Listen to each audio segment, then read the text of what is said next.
Hey guys, how's it going today? I am out on this beautiful winter day.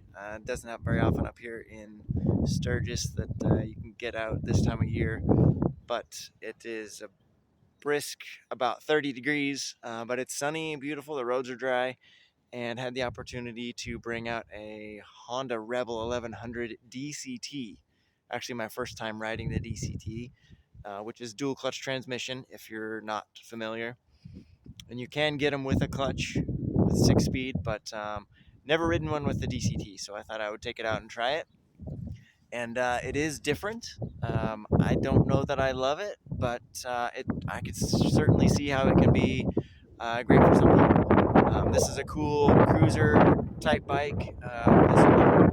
It's got nice electronics. You can actually shift it kind of manually with finger controls.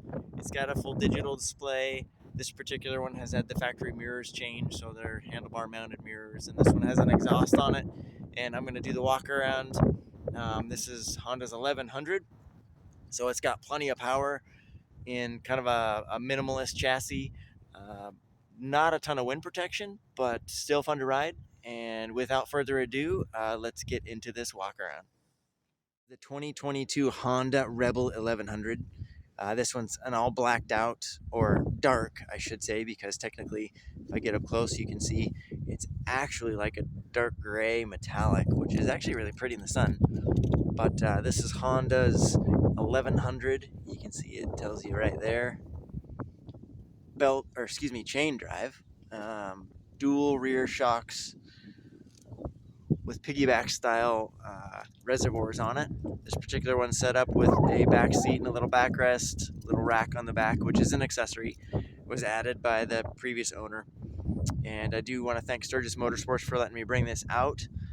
You can see this one is a liquid cooled engine, and this one is actually really nice. It's got really low miles on it, and this one has an exhaust. It's a Vance and Hines pipe, which sounds really good, and I'll fire that up here in a moment.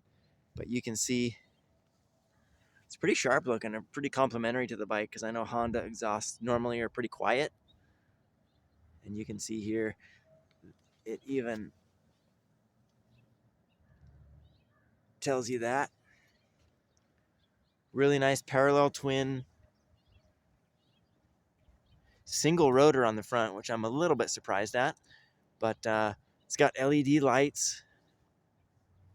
And I'm going to show you the display here.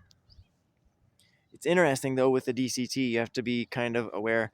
You can't just leave it in a gear and park it. It actually automatically goes into neutral. So it actually has a parking brake, which is this action here. And you pull it back till it clicks, and then the release is right down here. So if you don't know that, you lock it and you're like, why? I can't release the parking brake. Well, that's how you do it. And then you have your controls over here for your lights and mode and things like that. And then the key is actually down here to turn the bike on. That turns it on, and then we'll get into it here. There is the gauge, which isn't the most readable in direct sunlight or bright sunlight, but pretty simplistic. There's a fair amount of information on there.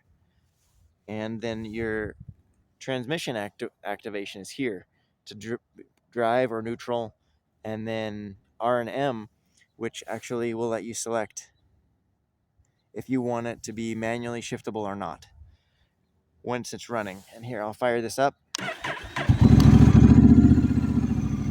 And you can see it's got a rain mode.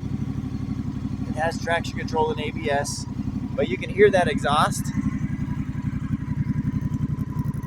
It's kind of got that deep rumble in it, which is kind of cool.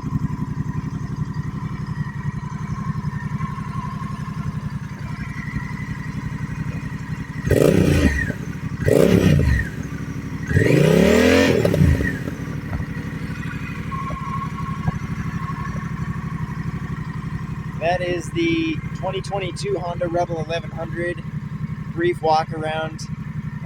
If you do have any questions or comments, feel free to share them down below. And I do thank you for tuning in to On and Off the Road again. And stay tuned for the next video. I'm going to hopefully get another one today. We'll see how things turn out. Have a great day. Be blessed.